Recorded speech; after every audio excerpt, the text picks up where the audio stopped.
All right. Om Vasudevasutam Devam Kamsachanuramartanam Devaki Paramanandam Krishnam Vande Jagadgurum. So today we are going to start a new chapter, 15th chapter called Purushottama Yoga. We will chant 10 verses from the 15th chapter. Shri Bhagavan Uvacha Urdhvamulamatash Shakham Ashvatham Prahuravyayam Chandamsi Yasya Parnani Yastam Vedasa Vedaved अथश्चोर्ध्वं प्रसृतास्तस्य शाखा गुणप्रवृद्धा विषयप्रवालाः अथश्च मूलान्यनुसन्ततानि कर्मानुबन्धीनि मनुष्यलोके न रूपमस्येह ततोपलभ्यते नान्तो न चादिर्न च सम्प्रतिष्ठा अश्वत्थमेनं सुविरूढमूलम् असङ्गशस्त्रेण दृढेन चित्वा ततः पदं तत्परिमार्गितव्यं यस्मिन् गता न निवर्तन्ते भूयः तमेव चाद्यं पुरुषं प्रपद्ये यतः प्रवृत्तिः प्रसृता पुराणी निर्माणमोहाजितसङ्गदोषा अध्यात्मनित्या विनिवृत्तकामाः द्वन्द्वैर्विमुक्ता सुखदुःखसंज्ञैः गच्छन्त्यमूढाः पदमव्ययं तत् न तद्भासयते सूर्यो न शशाङ्को न पावकः यद्गत्वा न निवर्तन्ते तद्धाम परमं मम ममैवांशो जीवलोके जीवभूतः सनातनः मनः षष्ठानीन्द्रियाणि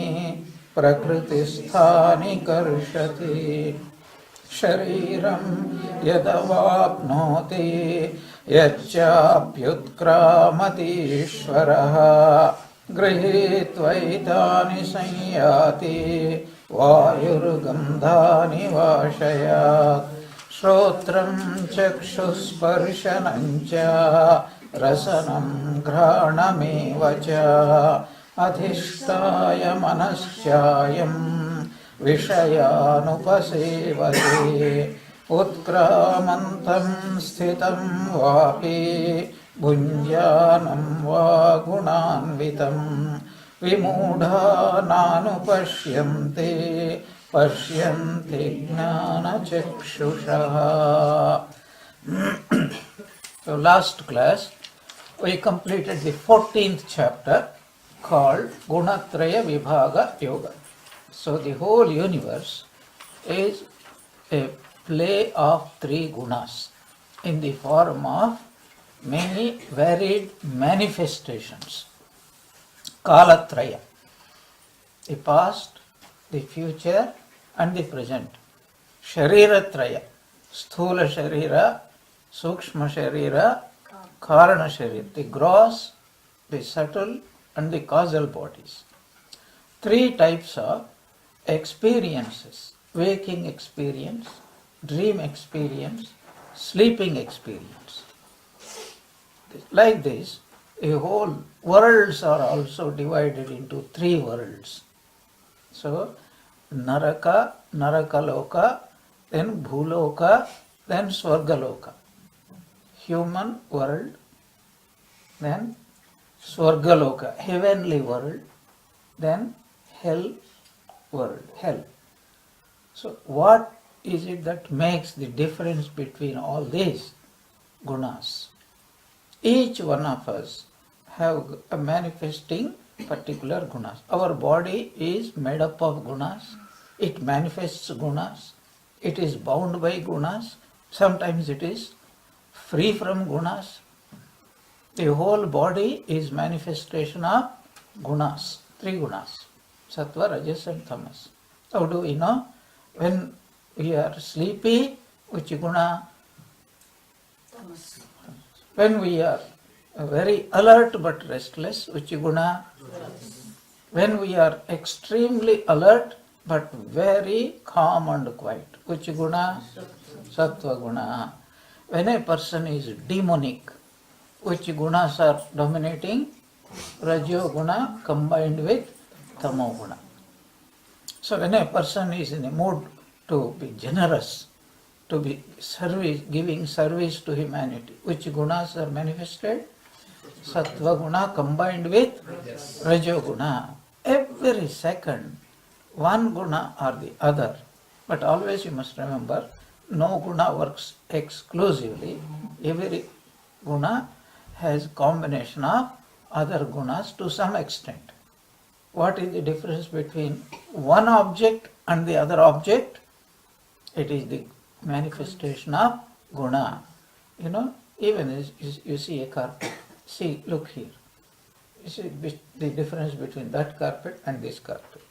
That looks shiny and this looks a little bit oldish. Gunas. So your preference goes according to the manifestation of the gunas. We are bound by gunas. So how are we going to be liberated? Again through the help of the gunas. So what is that guna which binds us? Tamo guna and Rajo guna. What is the guna that liberates us? It is the Sattva guna. So all these gunas, three gunas combined is called Maya, Avidya, Prakriti, etc., etc. Different names are there. To whom does it belong? Because if something is existing, it must belong to somebody. Like here is a carpet. It is an object. Not only it is an object, it is a manifestation. It is a karya. Karya means an effect. If it is a karya, there must be a cause. Because every effect comes only out of a cause. If there is a cause, it will become effective at some point. If there is an effect, it must have a cause. In another way of putting, future cause is called effect, past effect is called cause. As simple as that. So if these three gunas called Prakriti, Prakriti means mind, the whole universe, our bodies, our minds, all these belong to the world. All this is a combination, manifestation of guna. So this is the effect. What is the cause? Gunas. But gunas are not the ultimate cause. Gunas themselves are effects in their turn. So from whom the gunas have come? There is only one conclusion. What is that? These gunas belong to God. God. That is why he says, this is my Maya. Daivi hesha gunamayi mama Maya duratyaya. And nobody can get out of these gunas. Because who is the ultimate bounder? See, these gunas are servant. There is a master. Servant means what? There is a master. The master tells to the servant, go and bind this fellow. So the servant blindly obeys the master and binds. So if the person who is bound wants to be liberated, how can he be liberated? Because the gunas themselves are servants. Servants means what? They are bound. You understand? Master means what? Free. Servant means what? Bound. So how can something which is itself bound, free somebody else? Is it possible? So who can liberate? Only the master can liberate. So that is the verse which we see here.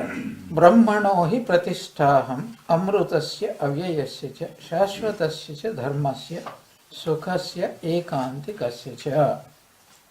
That is the last shloka in the 14th chapter.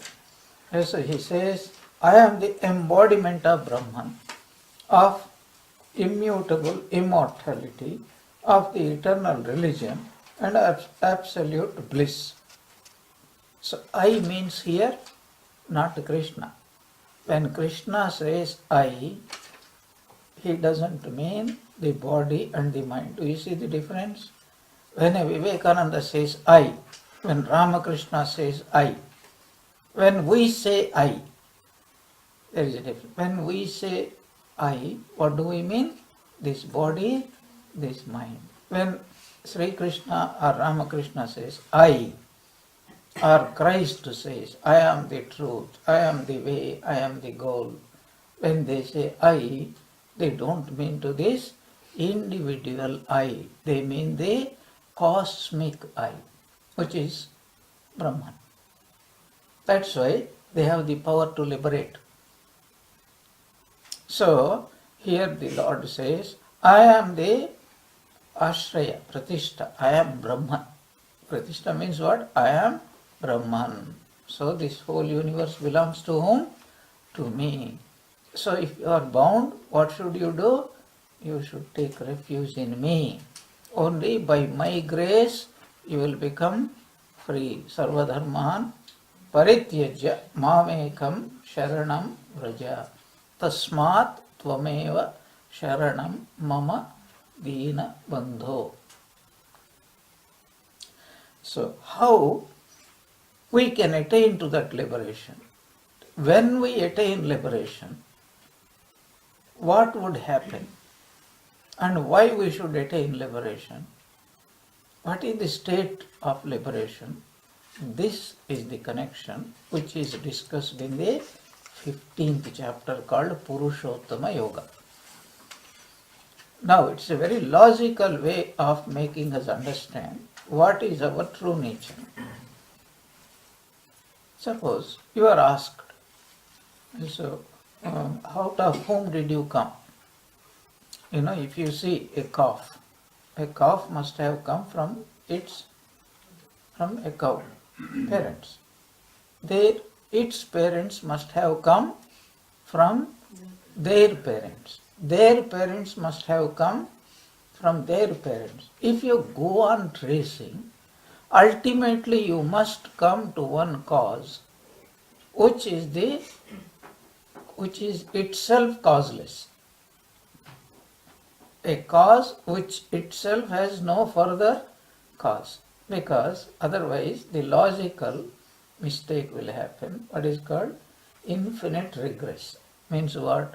What is its cause? That one. What is its cause? That one. If it is endless, you are never going to arrive at truth.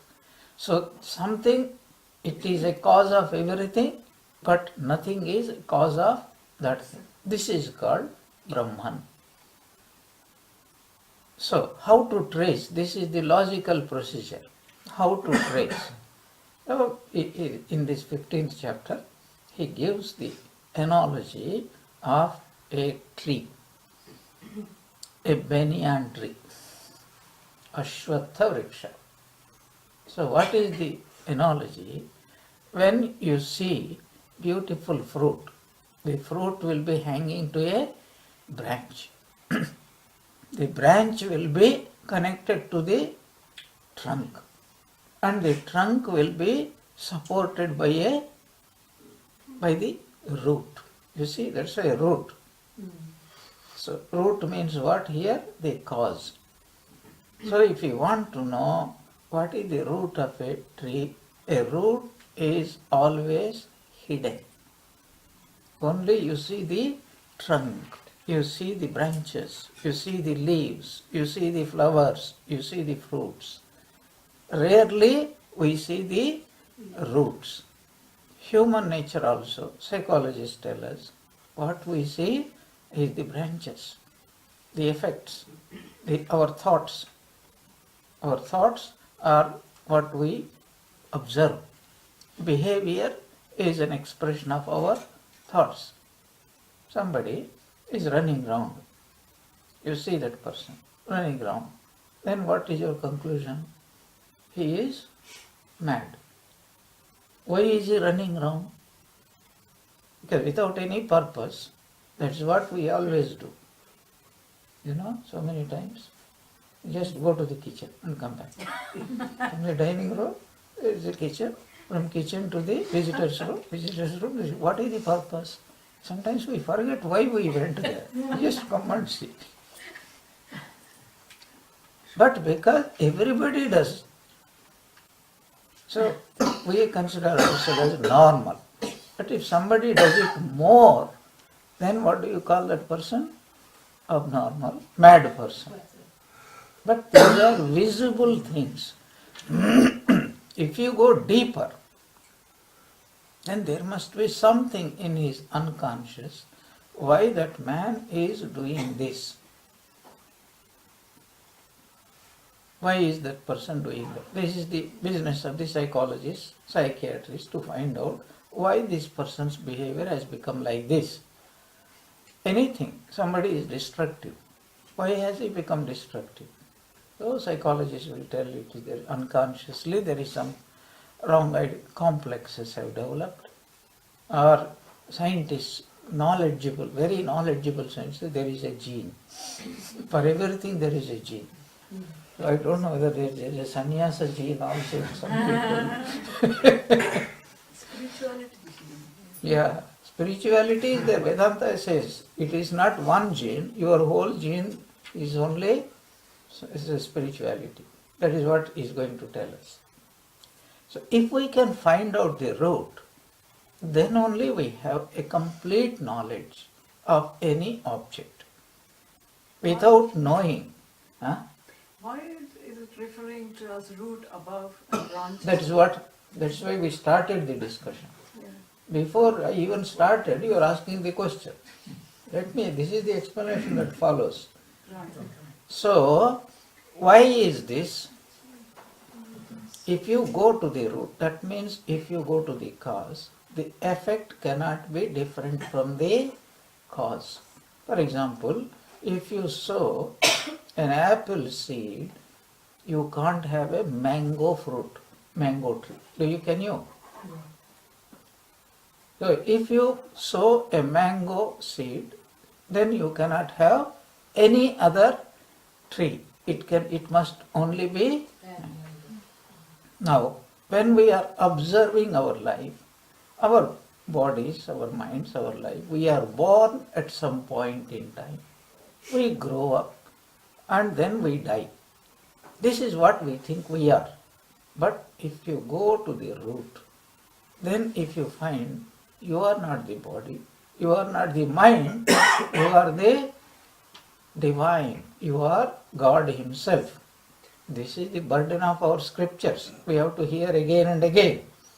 Each soul is potentially divine. What does the word potentially divine means? Two things we must always remember. First, it means you are not the body, you are not the mind, but you are divine.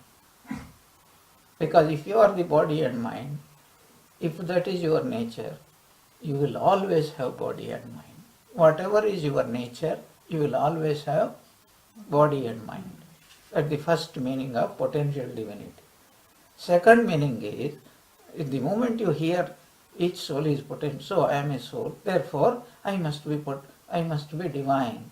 No, you are divine, but potentially divine. Immediately don't declare I am God. Because then others people will have their own declarations about you. You are divine, no doubt about it, but you are like a baby. When you look at a baby, or you go maternity ward, you see babies. What do you see anything future? Somebody may become prime minister, somebody may become a saint, somebody may become some great scientist or a great poet. Can you find out from their movements? We are all spiritually like that babies. But because we have divinity, the seed of divinity, there is no choice but to become divine. You can't become human being, you can't become gods, you can't become demons, you can only become divine. Then what is all this, what we call I? It is just like your dress. Physical body is a dress. Mind also is a subtle inside banyan, you can say banyan, or whatever it is. Now, before I go into the topic, again I remind you that every object will have two types of natures: intrinsic nature and accidental nature. Intrinsic nature is called Swarupa Lakshana. Accidental nature is called Tatastha Lakshana. Let me give an example. Suppose you are going to meet somebody, you have an interview with him, appointment with him, you go to that place, there are 5-6 people sitting, you don't know who that person is, so you ask somebody, I have come to meet so and so, so can you point out, you know that person with the red coat, he is the person whom you are seeking. That red coat is called Tatastha Lakshana, accidental nature. He happens to put on a red coat. In the afternoon he might change, or he might leave it at Vedanta Center. Anything can happen. Then, you see, that person you can't recognize. Because Tatastha Lakshana means accidental nature, means something associated for a temporary period of time. Whereas Swarupa Lakshana means the intrinsic nature, wherever that object is there, you can never separate. For example, fire. What is the intrinsic nature of fire? Heat, burning. So, have you ever seen fire? It left its intrinsic nature at home and went out to roam. Went out to roam for a holiday. Have you ever seen like that? The intrinsic nature of sun is to shine. Have you ever seen the sun put off the dress called shining? Is it possible for it? What is the intrinsic nature of ice cream? Cold, coolness. So you see, that is called intrinsic nature. Always intrinsic nature. Eternally it will be with that object. So what is our intrinsic nature? What is our accidental nature? So what is our intrinsic nature? We are divine. That's always we will be divine only. What is our accidental nature? Our body and our behavior, which is called our thoughts, our mind. So when you are saying, for example, here is Ramakrishna. Ramakrishna was a human being for some time. So he had both these natures. What was the Ramakrishna's accidental nature? He looks like that. He dresses like that. His beard is like that. You know, he can't have Santa Claus beard. It is not possible. So these are accidental natures. It has come, accidentally got associated with Ramakrishna in 1836, and accidental nature also has left him, the dress has left him in 1886. But if you are seeking the Ramakrishna, then you say, do you know where Ramakrishna lives? Yes, he lives at Dakshineshwar. And how do I recognize? He is of such and such age, and he has a small unshaven beard, etc., etc. By these indications, you are meeting the accidental nature of Ramakrishna. But you are not meeting the true nature. What is the true nature of Ramakrishna? It is divine. To understand that, you must go, you can't see with these eyes. You must have divine eyes. Now do you see? 11th chapter of the Bhagavad Gita. What was Arjuna looking at Sri Krishna? Tatastha Lakshana or Swarupa Lakshana? Tatastha Lakshana. He is calling him, you are my friend. He is calling, you have got 4 hands. You are my advisor. You love me. You do this. You are my charioteer, etc., etc. But he did not have the capacity to see the Swarupa Lakshana. For that he had to pray, oh Lord, you only can give me. Unless you give me that special way of looking, that means, what was the special way? Divyam Dadam Divya Chakshu. What is Divya Chakshu? Not special contact lenses. What is Divya Chakshu? He made Arjuna disidentify with his own Tatastha Lakshana, accidental nature, so that he could identify himself with his own divine nature, so that with that divine nature he could also see Krishna as divine. Then he saw. It was wonderful. We discussed that subject. So he saw the whole universe is nothing but divine. When we say that Krishna became everything, Vishwarupa Darshana, means what? Krishna is everything, everything is Krishna. That means what? His accidental nature has been dropped. His real nature has been revealed. So, for example, if we all shed our body and mind, how do you find the difference between I and you? Is there any way? Because there, to distinguish between two things, there must be some difference.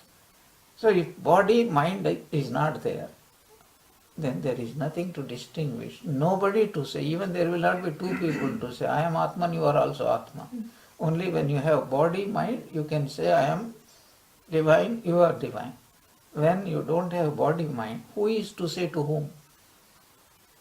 It is like the condition of Sushupti. Sushupti means in deep sleep. Do you talk to somebody? Do you even say, I am so and so? Have you ever heard, I am Manju, I am in Sushupti state?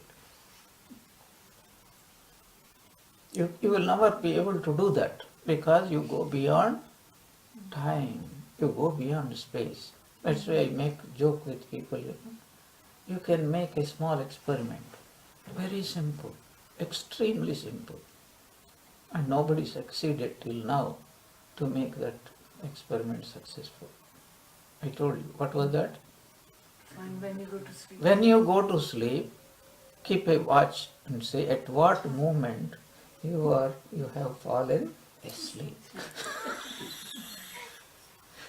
At what moment you have fallen asleep. If you can note down, it will be very wonderful. Gadgets can do that. If the gadgets go to sleep, even they can't do it. You think gadgets can do? They will know when you've gone to sleep? Yes, Maharaji? No. No gadget can ever do that. They can measure certain changes, which is stupid scientists think they know what is happening. It's the sleep cycle in the iPhone. You have to forget about Vedantic idea of sleep and scientists' way of looking at the sleep. These are two entirely different phenomena. Anyway, so the point is, we are all potentially. How do we know? Because if there is apple seed, if the seed is apple, the tree can only be apple. So that is the analogy he is giving here. So from where is our root? Usually we see the ordinary trees. Where are their roots? Down below. That means in this world, everything is consisting of Maya or duality. But because we are divine, divine means we are coming from God. Figuratively, Okay. it doesn't mean anything. That's why you say, where is God? You say, point out there. Okay. You see, the temple towers, how do they point out? As though God is there. The Gothic structures of the churches, Yeah. what is the point? They are pointing to Up. God. God is up there, means anything good. Swargaloka. Where is Swargaloka? It is up there. Where is Naraka? Down below. It has no meaning. These things are purely figurative, symbolic. What it means is, if a person is unhappy, he is, that's why, he is down with fever, down with depression, and all these things. Up with excitement. Yeah, he is in the seventh heaven. If a person is very, very happy, on his honeymoon day, he is in the seventh heaven. That means he is a stupid fellow. He doesn't know what is going to come. One girl was dating a boy. Many years passed, but there was no marriage proposition. And the mother of the girl got concerned and asked, what is this? So many years you have been dating. What about marriage? His mother, he is prepared to marry me, but I am not prepared to marry him. He said, why? Because he doesn't believe in hell. Mother-in-law said, what is the problem? Get married. He will believe it soon. Between you and me, we will prove that there is hell. So, this is a symbolic. That's why in this 15th chapter, it is said that the roots of the tree is about. Ashwatha also is several times this analogy is taken in our Upanishads, in the Katha Upanishad, in the Gita, etc. That is, Ashwatha means that which always there. There is no destruction to it. It is an eternal tree. That is the meaning. So with this background, that to prove that we are all coming from God. Also, I mentioned, Bhagavad Gita is nothing else but the essence of the Upanishads, Sarva Upanishado Gaur. And this idea is there in the Katha Upanishad also very much, in other Upanishads also. So, we are coming from God. Let me give that background. In Taittiriya Upanishad, there is a saying, Tasmat etasmat atmanaha. Atmanaha, so Akasha has come. Akashat Vayuhu. Vayoho Agnihi. Agnehe Apaha. Adbhyaha Prithivi. Prithivyam Ushadhayaha. Ushadibhyam Annam. Annat Purushaha. So from Atman came Akasha. From Akasha space. From space came air. From air came fire. From fire came water. From water came this earth. From this earth came all the plants. From the plants came food. And from food, all the beings that we see. We all eat, we came from food. Do you know that? We are born of food. How our parents eat food, and that food is transformed into the seed, semen, and what is that? Egg. And the combination of that, ovum, the combination of that, every creature comes out of it. And this cycle continues. So this is how the process of creation has come. So from where this whole creation has come out? We came from food. Food came from the earth. Earth came from water. Water came from fire. Fire came from air. Air came from space. Space came from Atman. That is the background. It is there. So he says, they speak of the immutable Ashwatha tree with its root above and branches below, whose leaves are the Vedas. He who knows it is a knower of the Vedas. So there are two important facts pointed out here. The first fact is we all come from God, Urdhvamulam. And the second fact is that he who is a knower of Vedas, only one who knows the Vedas, who knows this fact, that we all came from God. That means a person who knows everything is God. He is a real knower of Vedas. So what is it that Vedas? Veda means what? Books. By Veda is not meant books. By Bible, by Quran, by Tripitaka, by Jandavesta, not meant by books. What is meant? Knowledge. What is the knowledge? The knowledge is there is a God. If there is a God, everything must come only from God. Very simple logic. What is God? God means that being who is everything, who is everybody, who is everywhere, who has no change. Right? By God. To believe in God, God must qualify.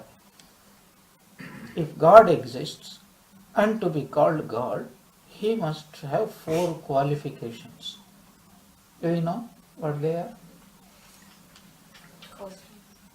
He must pass the test. Otherwise, he will not be accepted as God. What are the 4 qualifications? First of all, he must be everywhere. Because if I am here and he is in Bangalore, what good will it do to me? You know that story, beautiful story?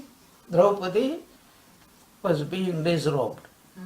Then she cried out, Hey Krishna, Dwaraka Vasin, Sigram Mam Raksha Raksha. O Krishna, you who dwell in Dwaraka, so please come and save me quickly. ASAP. You know that? Yes. Right. But he was not making his appearance. So she changed her tactic. Hey Krishna, Sarvantaryamin. So Krishna, who dwells in every being, immediately he came out and he saved her. And later on she asked, why did you not come when I called you first? What did you call me? Dwaraka Vasin. Where is Dwaraka? 500 miles away. And here is Kurukshetra, Hastinapura. Oh, even if I start immediately also, it takes time. How can I come immediately? But you said, Sarvantaryami, he who is dwelling everywhere. Dwelling in Dushasana also, dwelling in Duryodhana also. Immediately he came out. So the first qualification is God must be everywhere. Secondly, he must know everything. He must be Sarvagna.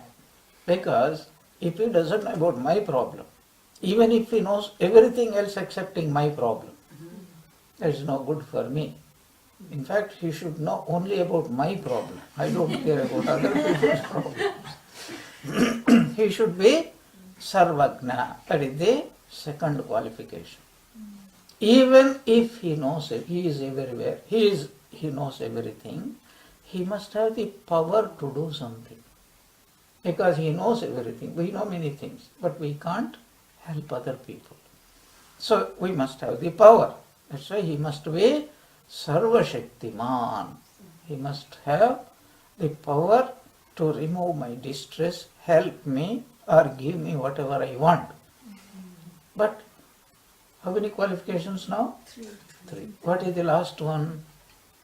He may be everywhere. He may know everything. And he may have the power to do anything he likes. But there is a 4th qualification. He must be compassionate enough. Suppose he says, I don't care. Then what good will it do to me? He is here, he knows he can do something, but he doesn't do anything. What good will it do to me?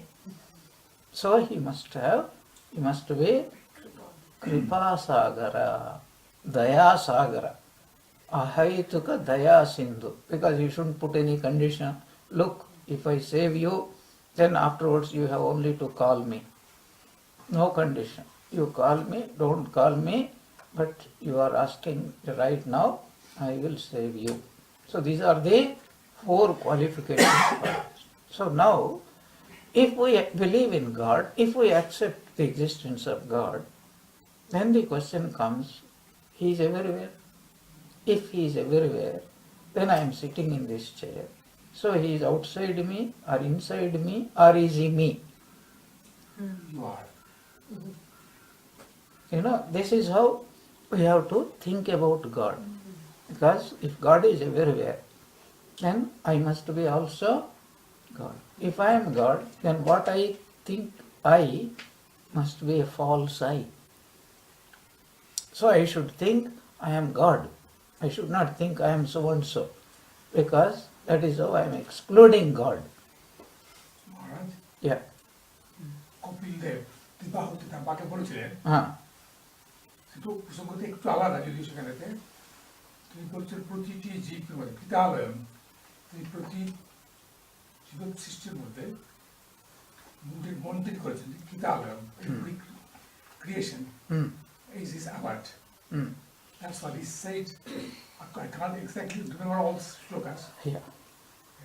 You see, this scripture has to give the teaching according to the understanding capacity of the person.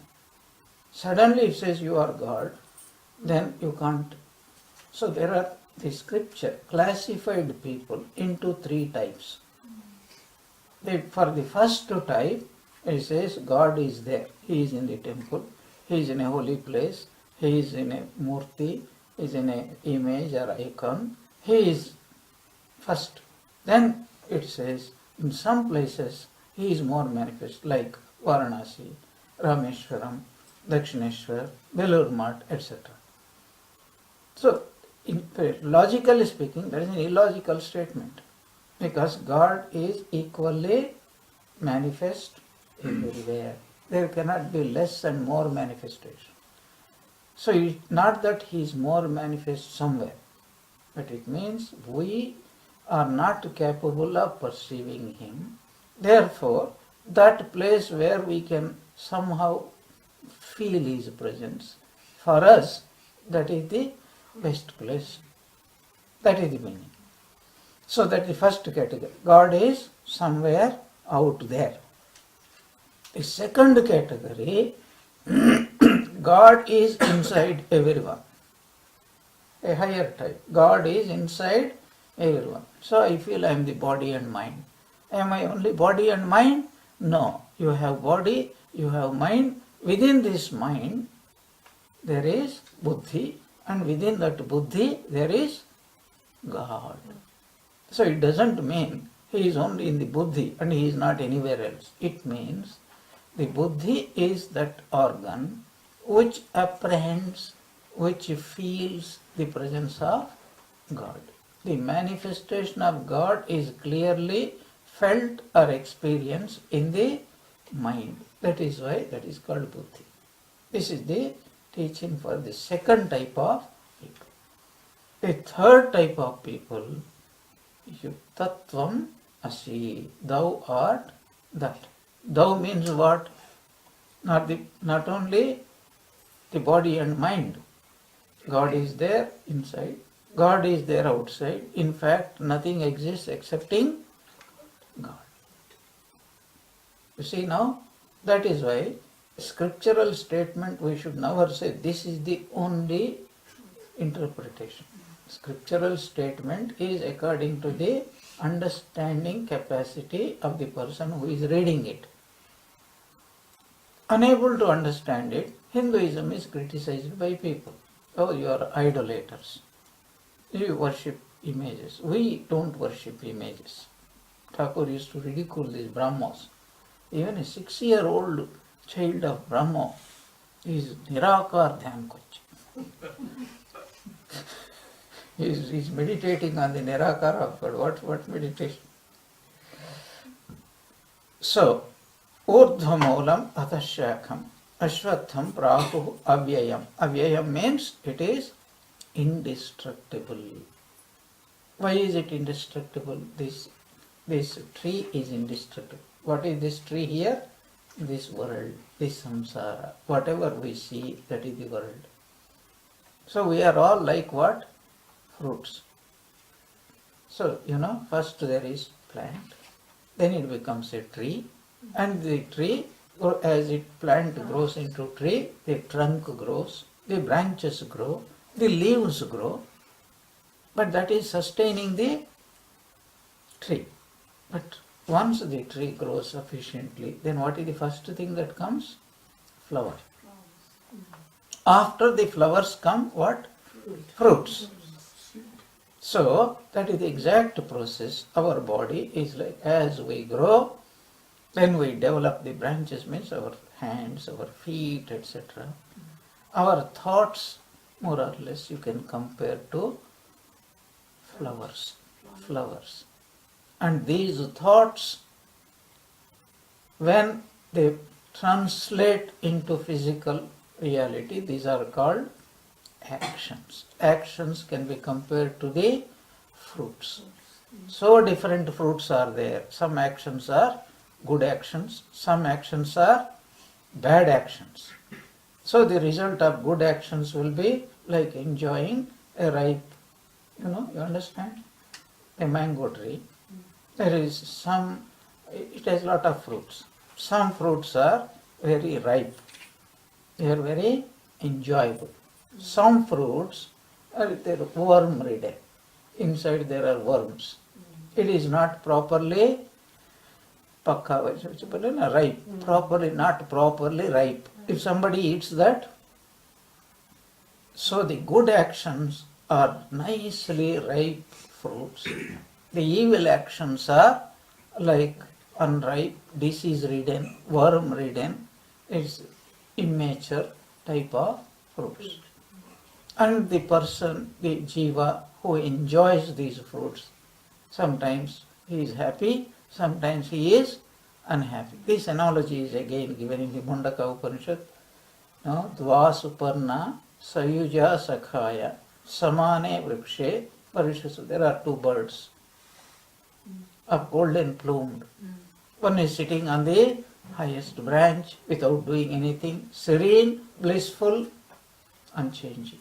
The other one, the lowest branch. And it is eating sometimes bitter fruits, sometimes sweet fruits. When it eats sweet fruits, its face is lighted up. When it eats bitter fruits, other faces lighted up.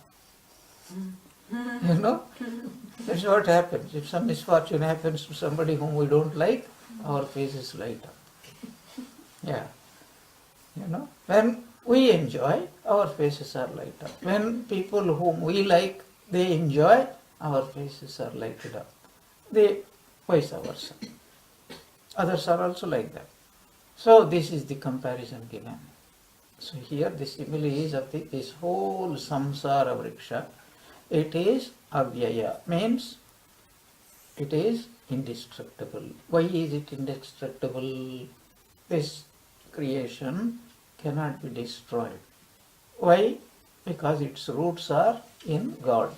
Because God is indestructible. This samsara also is indestructible. That is why you can get out of this samsara, but you can't bring an end to this samsara. It goes on and on like Ferris wheel. So then liberation, what about liberation? Everybody will not be liberated at the same time. So Swamiji compared this samsara to a London Ferris wheel. A Ferris wheel is moving all the time, but the passengers, once they had their fun, they will get out. So once the jiva has his fun, her fun, then he will get out. But other passengers are eager to see, oh, it must be wonderful. So they get inside and they go around and say, why did I waste my money and time? And then they get out.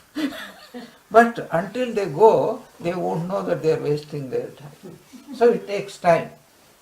So this samsara vriksha is compared to an ashwatha tree. Look at it.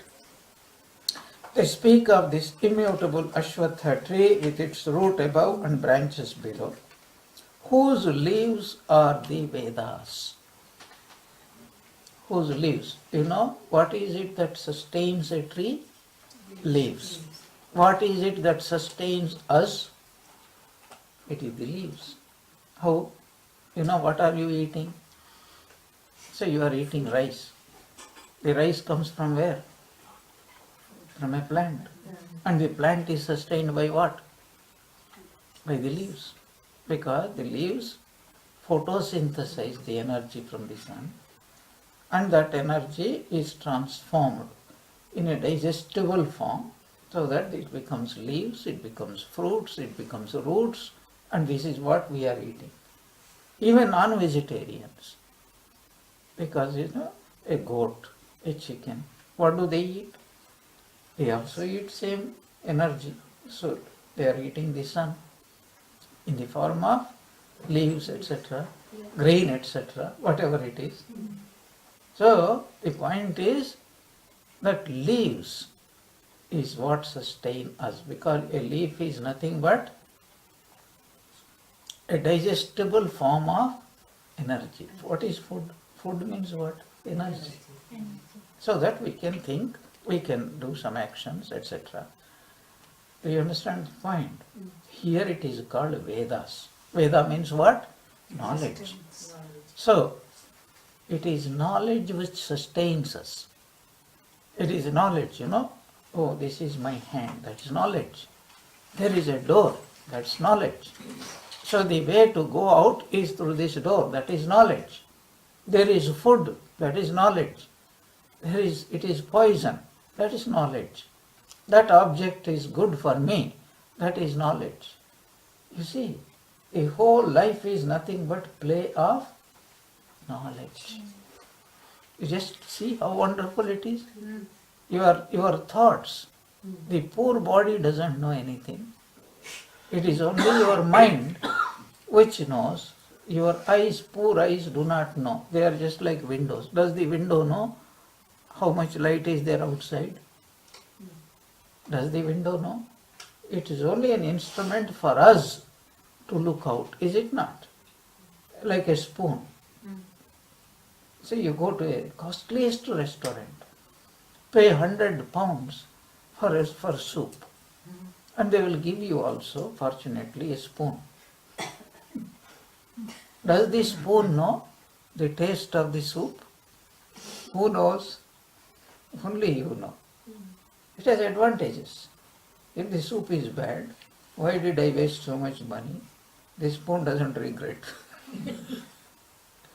The spoon neither enjoys nor regrets. It is just an instrument. But it is the person who knows. It is the knowledge. Life is nothing but knowledge. I am happy, that is knowledge. I am unhappy, that is knowledge. I am weak, that is knowledge. I am strong, that is knowledge. I am great, knowledge. I am nothing, that is, all these are nothing but, our whole life is nothing but knowledge. Even a baby, a stranger comes. How does he react? He gets frightened. How does he get frightened? His knowledge. That's why it is said, Vedas means knowledge. So the leaves are compared, the Vedas are compared to the leaves. So what is the idea here? Two ideas, as I said, have come out from it. If a person is ordinary person, still he works only through knowledge, but his knowledge is a lower knowledge. I am the body, I am the mind. When he gets knowledge, real knowledge, then he knows I am not the body, I am not the mind, but I am the divine. Both are knowledge. One is called aparavidya, another is called paravidya. But you see, God is knowledge. Therefore, the effect also must be knowledge. Everything is knowledge. The rest is instrument. The body is an instrument. You tell to your body, I am hungry. Oh, hand, go and take that food. First the eye, find out what is food. The eye says there is food on the table. But it looks down also. Says there is a shoe down below. Which is food? Does the eye know which is food? It only can tell. You see, it can only show what is there, like a torchlight. But the person who is looking, he says that is a shoe, but this is food. And which food I like? There are maybe varieties of food. So you see, everything is knowledge. This is my mom. This is my dad. Is that knowledge? How will you know? How do you know that this is your mom and dad? Because you are seeing them. Suppose there is a small baby and that baby is put in the hands of another woman, as sometimes nurses make mistake. Does the baby know which is the mother? No. No. Whichever woman takes, sometimes foster mothers, they are so loving. They hug the baby, they caress the baby. After 1 or 2 days, the baby completely forgets its real mother and says, this is my mom. Not only human babies. If you put a duckling, as soon as it is born, you take it into your hands. Afterwards, it thinks you are the mother. It follows wherever you go. Have you seen that? Yes. It doesn't know. A monkey, a baby monkey, as soon as it is born, you take it. And afterwards, what do you think it will think about you? Is it not true? It follows you, it just clings to you. If some other person comes, it clings tightly to you. It thinks you are the mother. You can see in these wildlife documentaries of David Attenborough and other things, it will think, even a fish, if you go on putting little food every day at a particular time, after that, why my mom is so late today? If you are delayed, you think your dog, what do you think? It comes and licks your cheeks. Have you noticed? As soon as you open the door, your dog jumps on you, starts licking. What is it telling you? Mom, I want food. Do you know that? Why it licks you? Not out of love. He is angry. In the wild dogs, they leave their babies, go out for hunting. After killing something, the mother swallows the food. And by the time it comes, it will be several hours, sometimes 1 day late, because they can go 100 miles, 150 miles. So they have to come. But the pups are very, very hungry. So as soon as the mother comes, they all rush and start licking. Because instinctively, if they do that, the mother vomits the food. By that time, it is half digested, just right for the babies to digest. So that samskara is carrying. And as soon as you come in the evening, it starts licking, and you think, my dog, it just loves me. It only, you are a carrier of, supplier of food. Yeah, that's all. But it's not absolutely true. They can love, animals would love. They trust you, they love you, they will never think of harming you and all those things. Anyway, what is the point we are discussing? The whole universe, it runs by knowledge. Everything is knowledge. I have to go to this house, I have to attend the class. It is done only if the knowledge becomes absent. You become absent-minded, means what? Your knowledge becomes absent, and then you forget, or you take a wrong bus, or whatever it is, wrong turn, all these things. अथश्चोर्थं प्रसृताः तस्य शाखाः गुणप्रवृद्धाः विषयप्रवालाः तस्य मूलानि अनुसन्ततानि कर्मानुबन्धीनि मनुष्यलोके. Its branches, nurtured by the gunas, spread below and above. Its shoots are the sense objects, and its rootlings are stretched below, producing actions in the world of men. What a beautiful description. Vedas are the branches. If that is true, then its branches are nurtured by what? By gunas. Means what? What are the branches earlier? Knowledge. Our knowledge is nurtured by what? By guna. What a wonderful thing. You may be all students. You are all students here. You know, some people are dozing, some people are minds are thinking something else. Who is influencing all that actions? Gunas. So some people are alert, some people want to know, some people they made such expertise of themselves that with open eyes staring at me, inside totally blank. Sometimes totally blank, sometimes half blank. All these conditions, all because gunas are changing, all nurtured by the gunas. So what do? They spread below and above. Infinite number of activities, infinite number of thoughts. Every thought creates a kind of action. And then its shoots are the sense objects. Your thoughts must have a content. What is or a goal? You must think about something. What is that something? Sense objects. Do you see the point? The mind is the being that has knowledge, capacity for knowledge. But the mind is like a prisoner, imprisoned in this body. But this body, like you have 5 windows. You are inside the room. And all the knowledge you are getting is through the 5 windows. And what is the knowledge you are getting? Knowledge of what? Whatever is outside. And what is that outside? That is called Vishaya. You know what is the meaning of Vishaya? Vishaya means whatever you experience, that is called the object. Now you see, I see a house. You hear some sound. You have some smell. You taste something. You touch something. These are the 5 windows. And whatever the mind is experiencing through these 5 sense organs, that experience is called Vishaya. You are the Vishayi, you are the knower, that is the object of your knowledge.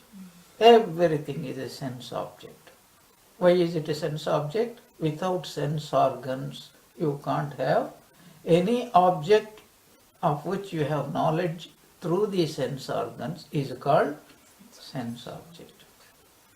So these thoughts, your thoughts means knowledge. This knowledge is running through these 5 windows.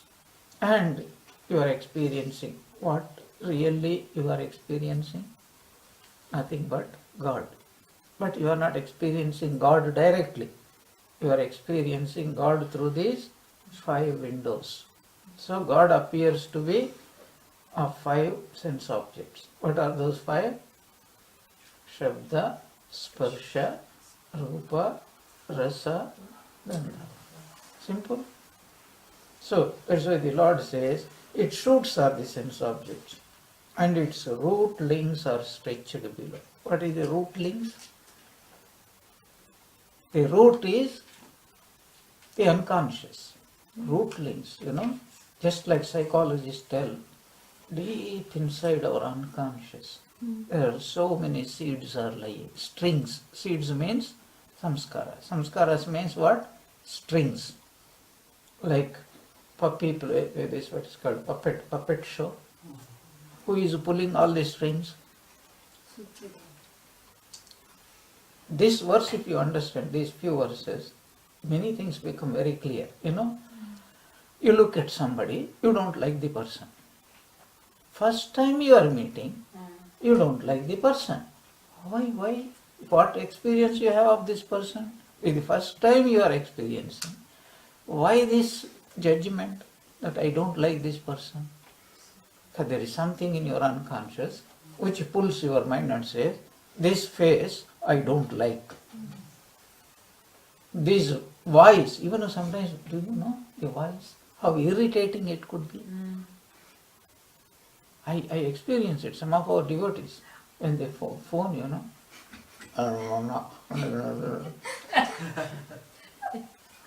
as though half choke voice. There is no clarity at all. You know, somebody has got deep cold, like that. And then what they think, what they are talking is perfectly clear. Neither it is clear for them, and much less clear for the people on the other side of the phone. One fellow phoned to somebody, one man, superior, military officer, phoned to his junior, and he didn't like the conversation. He said, "A fool is talking at one end of this telephone." And the junior said, "Not at this end, sir."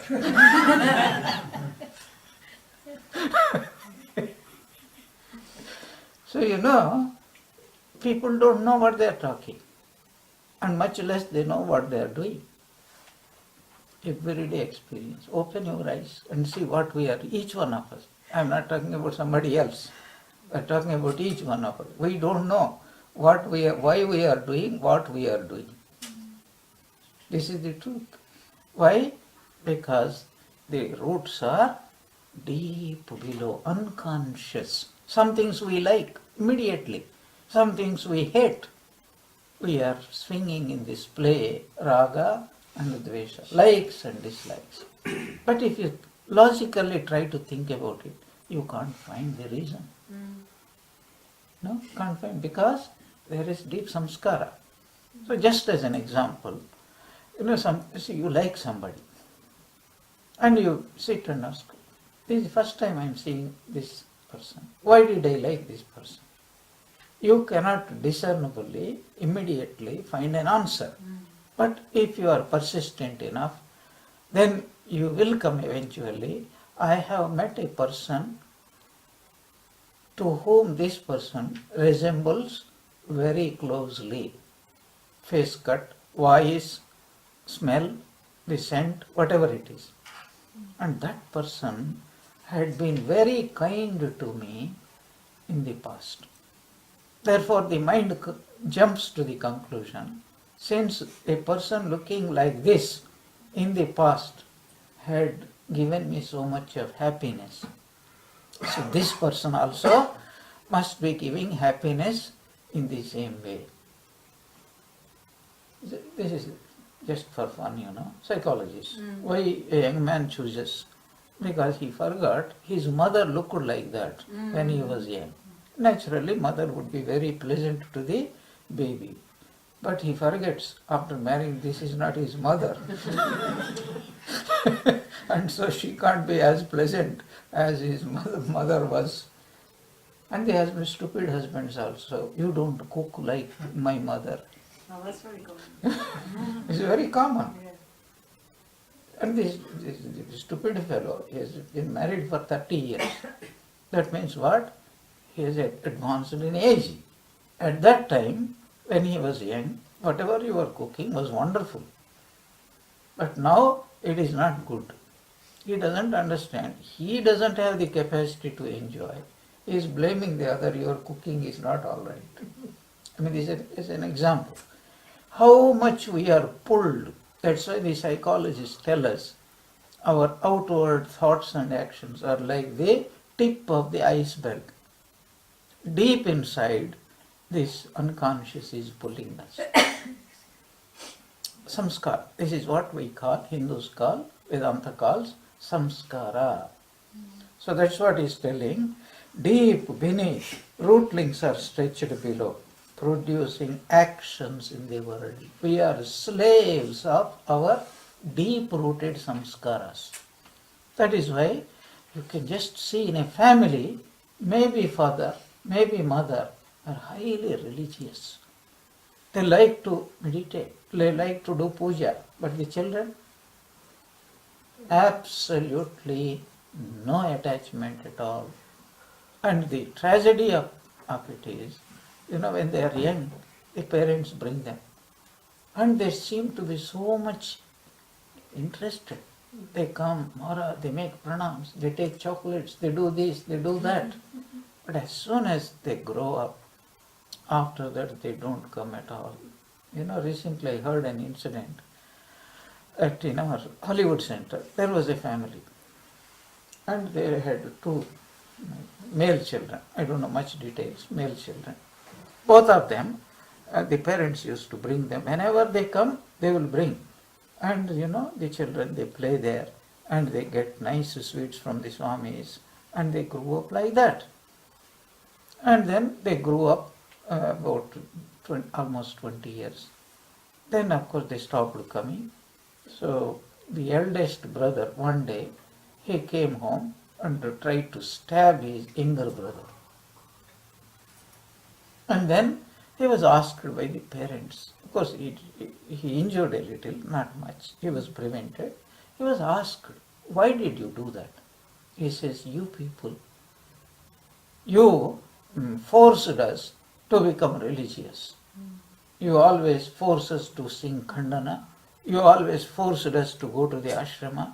You always forced us to bow down before the Swamis. And then that fellow was, they were still, the parents were devotees. They brought him, I think, before Swami Swahanandaji. And he asked them, why did you do it? He says, I hate being forced. At that time I was a child and I did not know how to react. But now when I look back, I did it. Now, this incident happened only recently. Now, the point is, it may be that this kind of forcing has created an adverse reaction, which I don't personally think. Second, maybe there is some deep-rooted cause for his frustration. He is rationalizing, because I have been forced to do it by my parents, so I hate them. We don't know. It could be either. Maybe they were not having religious samskaras. Sometimes the other way it happens. The classical case is Prahlada. Hiranyakashipu was dead against God. You see, the paradox of our Puranas, beautiful. No other religion could produce this kind of thing. The father was always thinking about God. Why? Because he hated God. The son is always thinking about God. Why? He loved God. Both, the effect is same. His father also was continuously thinking only about God. But anyway, you see, the point I am drawing your attention is, even though the father, the mother was very devoted, but the father was dead against God. But you see the son, totally opposite to his father. So much devoted, he would not listen to his father.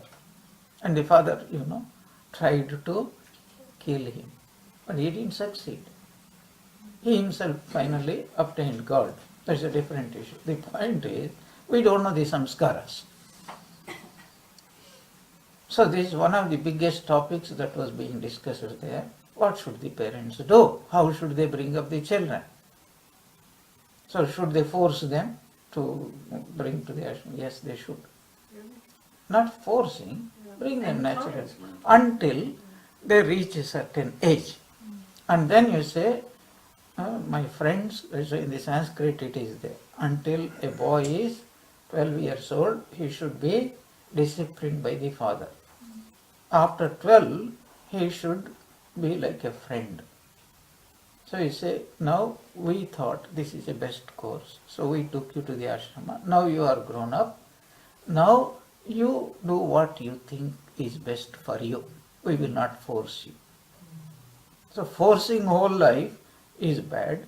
Not forcing at all is even worse than that, because when they are children, they should be given some opportunity.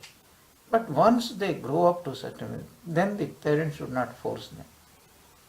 Because we believe in the individual samskara.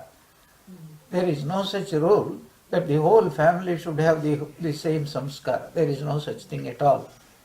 Even Holy Mother's case, funnily. Mother herself remarks about her brothers. Even by mistake, they never asked me for devotion or gnana. They are always only pestering me for Money, money, money. Holy Mother is telling. What to speak of our ordinary people? You see, how many children of yours would ever come to the Vedanta sector, even though you are coming? Unless it is there inside, they will not be able to come. So, here is telling that rootlings are stretched below, and it is these which really direct our actions. It is really these things. Even among our devotees, I am just telling because I observe them. Give them a choice. There are some people who would like to do rituals. They are religious. They like to do rituals. Some people don't like rituals at all. They say, you give us some work. You hover the room, or ask us to go to the market, do something, karma yoga, very happy. Sit and meditate, they won't like. They may sit, but they either go to sleep or go on looking here and there, because that is not their samskara. Even among Swamis also you will see, some people like to meditate, some people like to study, some people like jumping up and down, karma yoga, they do it. All varieties you will see. But below is puppet master is sitting and pulling the strings. Who is that puppet master? Our own samskaras, past samskaras. So every action that we do, apparently we are doing it consciously, but really speaking, it is controlled from the deep inside. Deep inside. What a beautiful psychological. But whatever, we may be gods, we may be demons, we may be human beings, we may be believers, we may be disbelievers. One thing is absolute certain, we all come from God, because our root is God. How do we know? Simple logic. God is defined as Satchidananda, Sat, Chitananda. These three desires are there. We want to be Sat. Sat means existence, Sat means goodness. Even bad persons would only be bad to some people, not to everybody. To their own family, they will be very good. Everybody wants to be good. Why? You understand? What is the reason? Does anybody like to have bad health? Just like that, because bad health means it is trouble for whom? For that person. So badness also is a trouble for whom?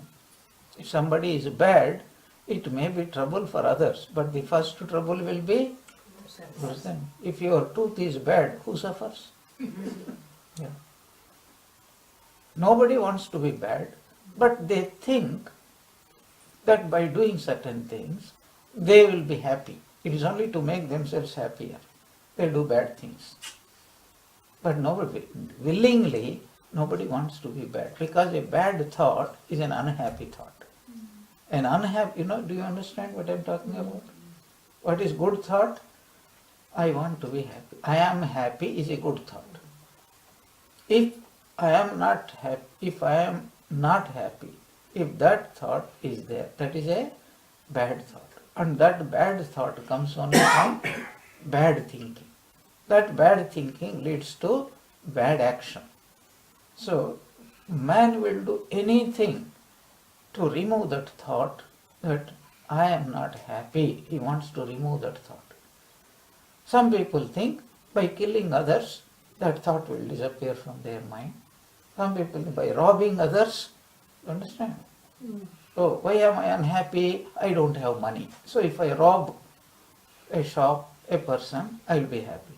Their bad actions are because of bad thoughts.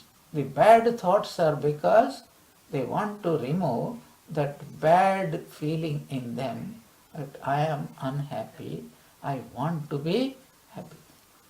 Whatever people do, good or bad, they do only for one purpose, to become simple. And that is one meaning of Sat. The other meaning of Sat is to live. Nobody wants to die. Everyone wants to live. Even though it is troublesome, we want to continue life for a long time. That is called sat. That desire will never disappear. Animal, insect, a worm, a plant, no creature wants to die. Then they want to be happy. And that which brings about both long life and also happiness, that is called chit. That is why the chit is, which is connected to sat and also to ananda. How can I survive? How can I be happier? How can I be happy, or how can I be, if somebody is not happy, he wants to be happy. If somebody is happy, he wants to be happier. If somebody is happier, he wants to be happiest. This is how all our struggles have only three things. What is it? We want to live, we want to be happy, and we would like to do whatever makes us live and be happy. These three desires will never disappear from any creature at any time. You see the logic? That means what? We want to become God. Because God is the only being who has no death, who is never unhappy, and who is also always, he knows that I am God.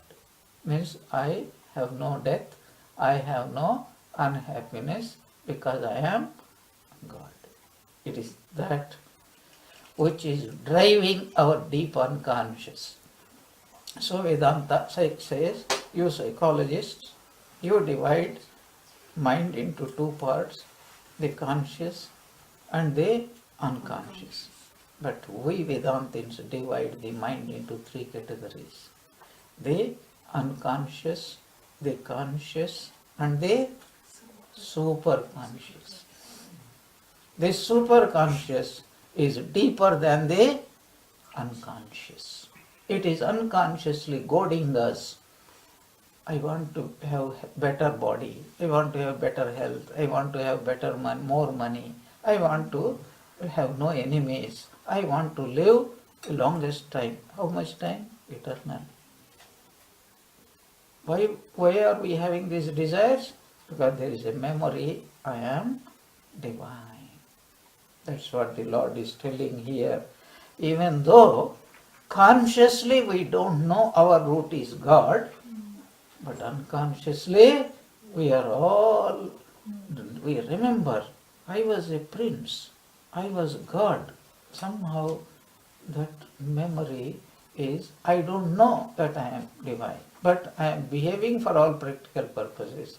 I would like to be divine. So this is called Shastra, and this Shastra is confirming you. It is not merely your wish, it is the truth. What is the truth? That you are God, because you have come from God. Therefore your destination is to go to God. All your actions can be explained only in that light. Otherwise man's life is a puppet show. You live for a few days, as Swami Adhishwarananda tells, the whole of man's life can be summarized in 3 words. He is born crying, he lives with grudgingly, and he dies complainingly. Is that all? No. He is born crying for God, he lives, why I am not attaining God, and he dies, I have yet to reach God. This is the Vedantic explanation, because our root is God. So we will discuss these things in our next class. When is our next class? January 15th. Please note down. January 15th. And February, I think 26th we have. February 26th. January 15th, February 26th.